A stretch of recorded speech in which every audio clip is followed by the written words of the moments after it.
everybody, it's Lisa Marie here. Hi my sweet lifers. Listen, so many of you guys have reached out to me and DM'd me asking me about what's going on in the garden, what I've got growing, what I've got sowed. So I thought I'd give you a really quick kind of a walkthrough, like a little garden tour. Those have really done well on the channel and you guys are always interested to see what's going on. So I'm going to just walk you through. Some things are messy because I'm in the middle of stuff. It's like everything else. There's always something going on. Every time I go outside in the garden, it's like I see one thing that needs to be fixed and I fix that, and then I look up and my God, it's time for supper. So it is what it is, so bear with me. But I'll have it all together. It'll take a couple more weeks for sure, but I thought I'd give you a quick gander at what's going on and what's been going on. So right here we're in front of my trays that I've got sowed with seeds. I've got lots of different little tiny heirloom tomatoes in here, and they're doing quite well. I put a little bit of seaweed on them, and I've actually broken some eggshells over them as well and give them a little boost of calcium. Got some bloody dock here. I've got some frog's legs here, frog's fingers rather. These are eggplants. These are special eggplants that are going to go in the eggplant bed. I've already got that started. You'll see in just a few minutes. And then these guys are the big old Russell giant lupines, and they get really tall, and there's a beautiful purple flower, and they're really, really wonderful for attracting butterflies and bees. So I'm excited about those. There's a lot more over there. I'll show you in a little bit. So just walk with me and I'll show you what I've got going on in the garden. So over here, I did pull out all the aloe vera that was around the trees and put it in one pot, primarily for two reasons. One, I wanted to contain it because it does like to spread. And number two, it's prickly. And I do photograph a lot of children and I don't want them to get scratched. And so that was the reason for doing that. And it's doing quite well, even though I just transplanted that about 6 months ago. It's already got new fingers and stuff. Over here, I've got some cilantro. I've got some gotu-kola. The parsley is doing very well. I actually pulled this out and put it in, and I actually have underneath it some of the curly as well. I mixed it up. I'm going to be pulling these guys out and thinning them up and putting them all around the garden because parsley is a really good thing to have in your beds with your vegetables. If you look down here, there's a few sprigs of basil. A couple of onions are growing as well.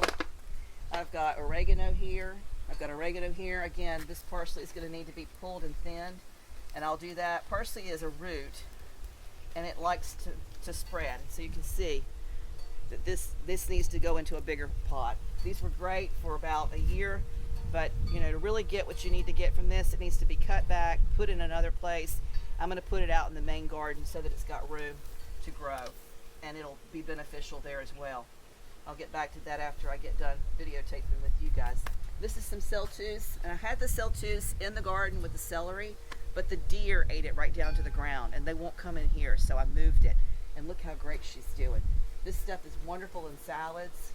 It's just a really nice heirloom, something different to have in your garden. You guys know I love to sow seeds that are stuff that you can't get at the grocery store. So there's some cilantro here, more aloe there. The sage is doing absolutely beautiful. It's just really spreading and doing wonderful. I'm going to thin this guy out and put it all around in the beds as well. More basil. The strawberries this year, I learned something. I learned two things about strawberries this year. Number one is when you put strawberries in a bed, it can live there for 3 years, but it needs to be out for 3 more. And so I did till up the beds and put in more of the mulch from Sienna Mulch, and I microlifed the heck out of it, and then I put in the fresh beet bed with the onions, and I'll show you that in a second. But I've contained them, and by containing my strawberries, I'll be able to put them anywhere I want. If they do good this year, they've already started making berries, but the birds have found them before I could even pick the first one. I was going to Instagram the very first strawberry of 2022, and I came out the very next day and it was gone. But I also planted borage in here with it, and borage is a really wonderful plant to put with the strawberries. They help each other. It's a good companion plant, and as you can see in here, you've got some berries that are doing quite well. They're getting started, and over here there's another one right there, and this is the borage, and it's got a beautiful blue flower. And then the rosemary and the rue are there. The dill is here. There's some lavender down here. All of this, again, this is beautiful stuff. I have got, see if I can get this moved for you. It's pretty heavy. These guys have been really wonderful to plant lettuces and herbs, and you can see the romaine is doing really, really well. I harvested this and just used it in a salad the other night for supper. Parsley here. Up there you've got more parsley. really covered up in parsley, as you can see. Down here I've got beautiful apple mint, and mint is another one that you need to contain. These guys have runners, and I'll show you in the apothecary garden why you don't put mint in an open space. I learned that lesson the hard way. And over here, more parsley, a little bit of thyme here. I've got more strawberries here. I've got beautiful blossoms on those. Cilantro. Got strawberries here. I've got strawberries there, there, and there. And then over here I've got tarragon. And I've got chamomile. And I want you to look in here. For the last 2 years, that borage, what's it called? It's a worm. It gets in those inside of the actual stem of the plant, and it eats the guts out of the plant, and it lays its eggs in there. And every single time I've planted these in the main garden, nothing. I mean, they look beautiful, and then the next thing you know, they never make any fruit, never blossom. It's covered up in that ding-dang worm. So this year, I put them in pots. And this, I'm happy to say, let's keep our fingers crossed and say a prayer, is really doing good. We've already got a little fruit popping. Over here, we have got some beautiful flowers. We've got the sprinklers going, so I'm going to back up and go back in a minute. But over here, I've put in baby cakes, raspberries, and over on the opposite side, I've got some blueberries. And these guys are the blackberries rather, from probably the last 8 years. And the birds tend to get this. Last year, I put a net over it, and I came out one morning and there was a bird caught in the net, and I said no more netting. If they eat every single blackberry, so be it. We're just going to feed the birds, because y'all know I cannot stand the idea of having killed a bird. So there will be no netting. We'll just have to feed them. We'll just do what we do. Okay, I'm going to go across this way and show you the main garden.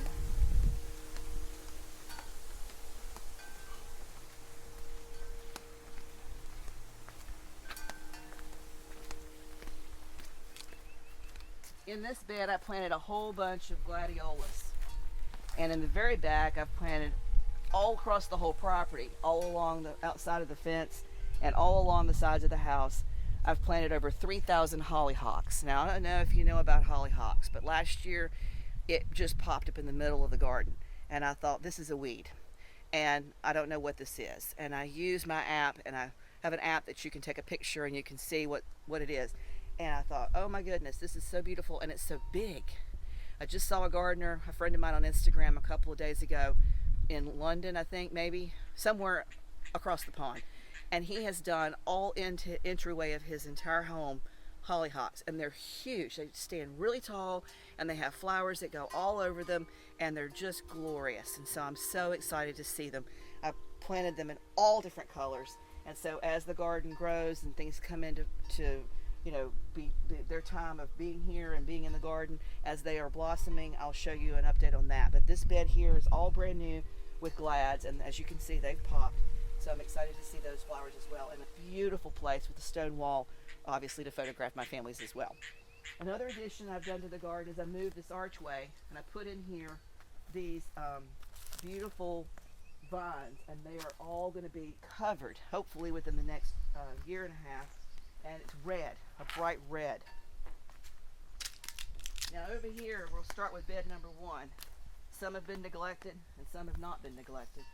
In bed number 1, I've got the Bok Choy, and I've got a variety of lettuce that you can actually, a variety of lettuce that's called a perpetual lettuce, a perpetual salad. It's another heirloom variety. And so what you can do is you pick it, and then it just comes back. So this particular type of salad doesn't have to be succession planted. You just cut it, and then you can continuously eat from it. I'll show you some stuff over there as well, the salads. And then the bok choy, again, has got a little bit of a problem going on. We'll get that figured out. Probably a little neem oil diluted with some dish soap will fix this. In this bed, I've got my spinaches. Shut this one up. In this bed, I've got my spinaches, and this spinach is absolutely fantastic. And then in here, I don't know if you can see it, but in here, You've got some radishes that I just sowed that are starting to pop up. And of course you've got some crazy grass too, but you know, like I said, oh, there's the radishes as well. All of this is radishes. And this spinach is just lovely. It is just really, really lovely. In my barrel, I put this year Morning Glories to go all the way up and vine and do blue flowers, and then Nasturtium, which will ooze out from the sides and onto towards the ground. And it has an orange flower, and you can eat the leaves, and you can also add those beautiful orange flowers to your salads to impress your friends. This bed has a little bit of spinach in it. It has just barely popped up. You can hardly see it, so we'll have to come back to that. This bed back here is an older bed. In it we've got sage, onion, kale.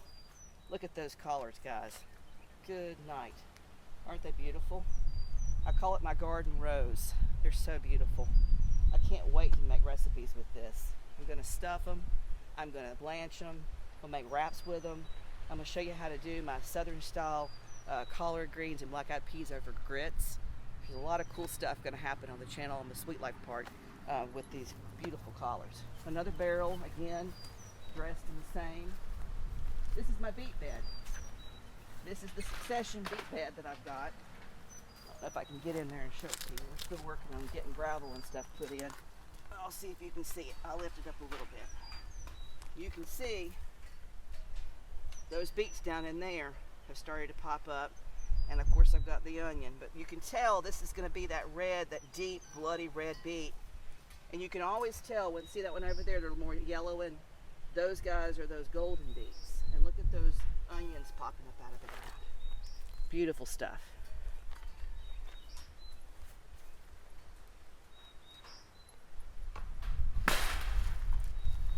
All right, over here I've got my lettuces. I've got some endive. I've got some beautiful, like buttery, soft lettuces. I sowed half the bed. I'm going to sow the next half in another 2 weeks, and I'll sow another last 2 rows 3 or 4 weeks after that. So this is a succession bed of lettuces. And this is where the strawberries have been for the last 3 years. This is the bed that I was talking about that we tilled up and really fed in good mulch and good compost and got everything put in back to the ground, so we've got the nutrients we need to grow more stuff.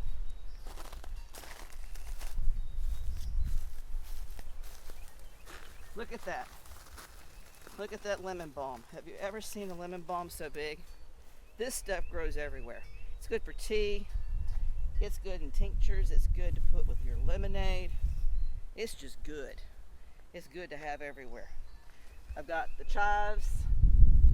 I let them seed. I've got back here little itty bitty ones. Over here I've got 4 jalapenos. Over here I've got 2 serranos. Here and here.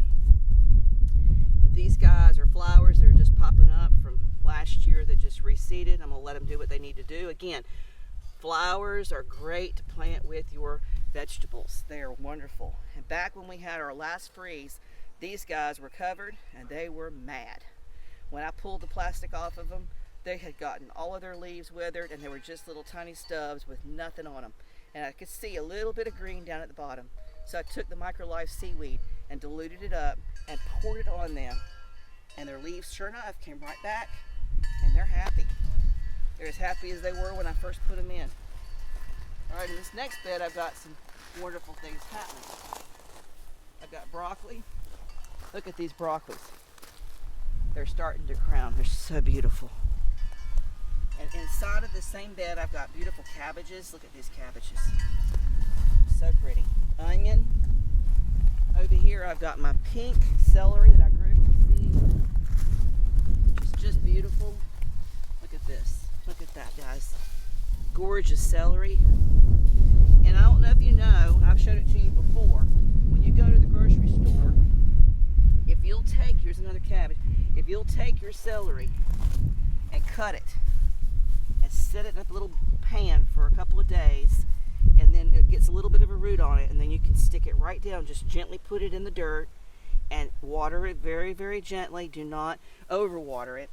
You'll have another whole big pile of celery that you just redid and go to the grocery store. And then you can come out here and pick it anytime you want. The celery is like chard. You pick what you need, the plant just keeps on keeping on. So this is my experimental bed. What I've done this year is I've thrown in 6 different varieties of peppers. They're all sweet. Nothing in here is going to be hot. I keep my hot away from my sweet. But they're all just sown directly into the ground. I tilled everything up, and then we put in compost, and then from the compost we then added in the Microlife pellets. So I used pellets on this bed and pulled it into it, and then I just sowed the seeds. And so there are little pepper plants popping up everywhere. So we'll see what happens. I'm excited about this because all these peppers are actually peppers that you can't buy at the store.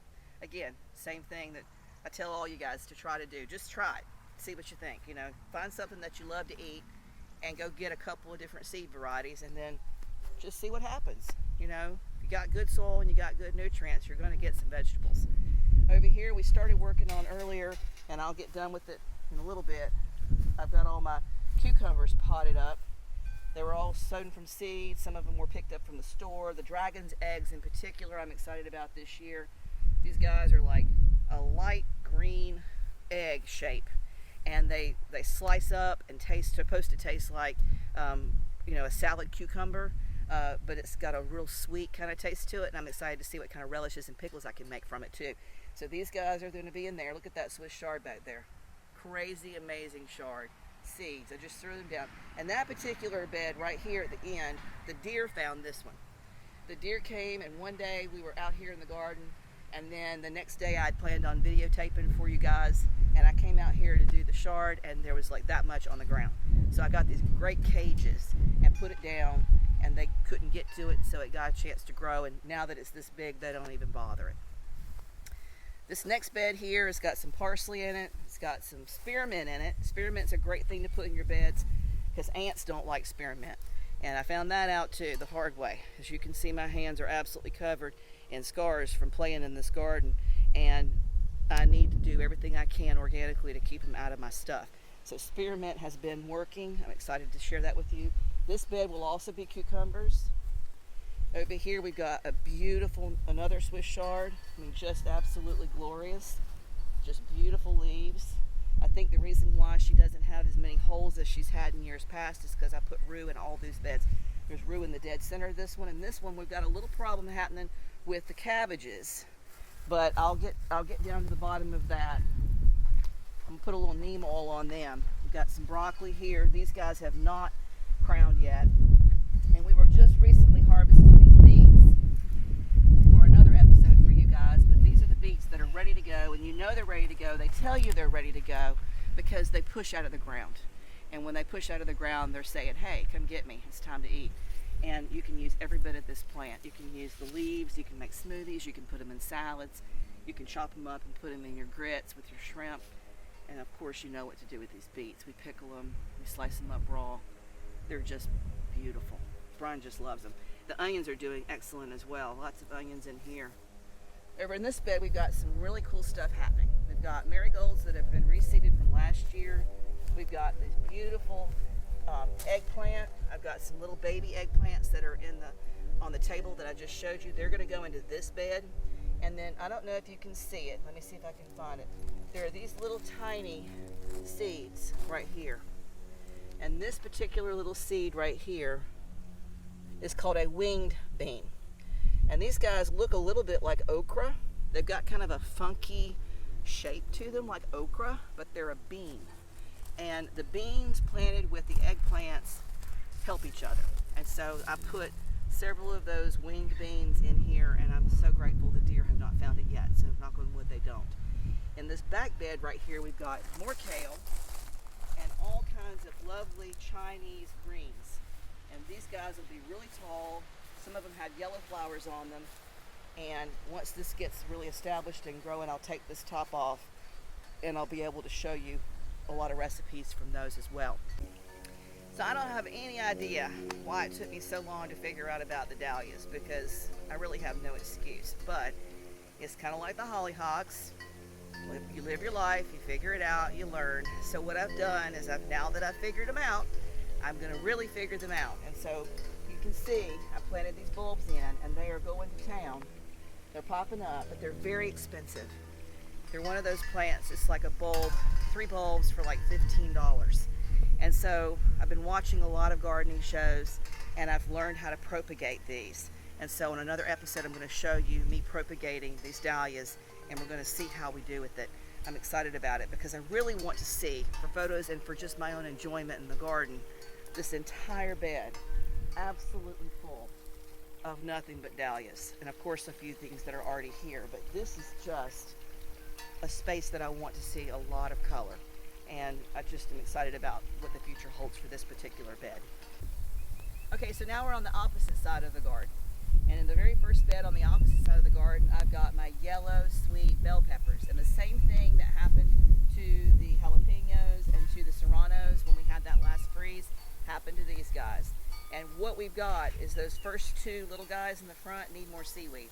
They are really struggling, trying really hard to get some leaves on them. But you can see that these guys have all popped back. And in the dead center, there's 3 banana plants, banana pepper plants. So this is the pepper bed. And again, had a big mound of ants in this one, big mound. And I put that spearmint right down in the middle of it. Boom, ants are gone. So I'm excited about that little tip there. This has got to be the award winner for the most messiest bed in the Sweet Life garden. But I'm so patient with her because this is the 3rd year of me growing asparagus. And I'm told that once you get it established, you've got it established for like a long time, like 20, 30 years maybe, something like that. So I had a couple of these guys that really came in thick. You see those thick stalks? And I could have picked those 3 or 4, but it wasn't enough to feed the family. And so I said, oh, you know what? I'm just going to let them go to seed again.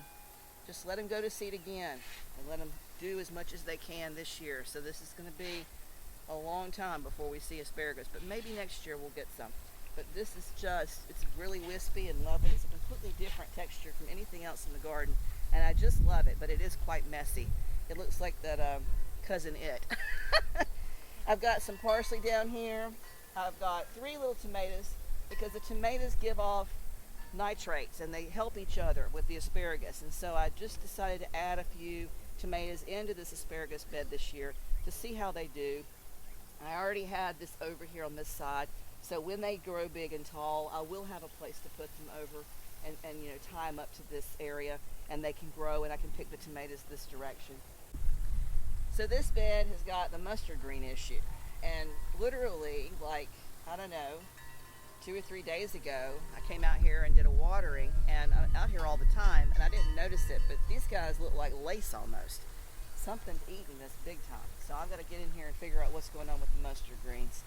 I've got to cut them back. I think I'm going to cut them way back, and then I'm going to put seaweed on them and spray them with the neem and see if that fixes it. The good news is that we don't eat mustard greens. I grow it just specifically for the looks of it. I just like the way it looks. And the bad news is that I don't want whatever's eating it to get to anything else. It looks like it's spread from there into the daikon. Thankfully, it's not gotten in here to the Swiss chard. Another clump of just gorgeousness. I tell you guys, this, if you want something big and gorgeous that you could eat even if you didn't like it, this is just beautiful. Look in there. Look down in there. Look at how absolutely stunning the Swiss chard is. It is just absolutely beautiful. Now this bed is waiting. This is the bed that's waiting for those little baby tomatoes that I showed you guys that are on the table with the seeds. These are the tomato beds, and these beds are going to be absolutely glorious.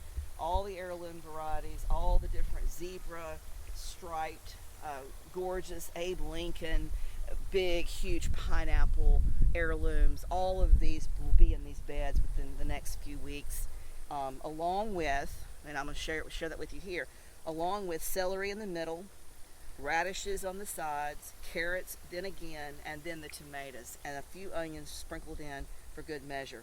So these beds are full, and all these beds that you see here that we're going to walk through now are done exactly like that. These were done with starters, and what that means is I went to the store and I just picked up some tomatoes that were already done. But these are the normal, I say normal, these are the tomatoes that you can just buy, right? So these are the big boys, and if you want to pan in there and show them, you've got carrots, you've got onions, you've got all kinds of yumminess going on in this bed. Utilize your space because these guys like each other, and carrots like to be shaded, and then the radishes are really, really nice. They play nicely with the carrots, and they do a great job of just really filling out your bed so that you can maximize the amount of food that you can harvest for your family. So I've got this bed that way, I've got this bed this way. I want to show you, take this moment to show you these mushrooms. And these mushrooms, you know, people might think, oh my God, there's mushrooms growing in the garden, what am I going to do? You know what? This just shows you that you've got a lot of nutrients in your soil. And, you know, no surprise to me because I use sienna mulch and their compost is the best ever. And so what I'm going to do when I open this bed up is I'm going to pull this up and I'm going to take those and just knock them off and crumble them and put them right back on top of the soil and let them stay there because they'll just do their job of what they're doing. Just make sure if you've got littles, they don't mistake that for something that they can eat because you definitely cannot eat those mushrooms at all. Same thing happening in this bed. Beautiful, beautiful. More big fat mushrooms in there. Same thing happening in here. Over here I've got 4 tomatoes and I've got a handful of what I call volunteers. The volunteers are those tomatoes that just show up because you've had tomatoes. And you know what? It's a lesson learned because the first year I did the big garden, I didn't think that we were going to have that many tomatoes, and so I planted and planted and planted tomatoes. And then I realized that we were going to have a lot of tomatoes, and we had to make sauces, and we had to do all kinds of stuff with tomatoes. But the next year, I had tomatoes growing behind the pool. I had tomatoes growing in the sidewalk. I had tomatoes growing in the rocks. I had tomatoes growing everywhere. In fact, there is a tomato growing, I think, right over here. I think I saw it the other day. Right here. There's a tomato. There's 1, 2, 3, 4 tomatoes, 5 to 6 tomatoes right there. So don't worry about growing tomatoes. I mean, they're everywhere. But I have these guys. I'm not going to let those rogue tomatoes that just want to randomly show up be in any of these main beds. Those beds are going to be exclusively what I've planted. But that last bed that I just showed you has got 4 tomatoes that I put in, and all of whatever else decides it wants to show up, I'm going to let it stay because why not, right?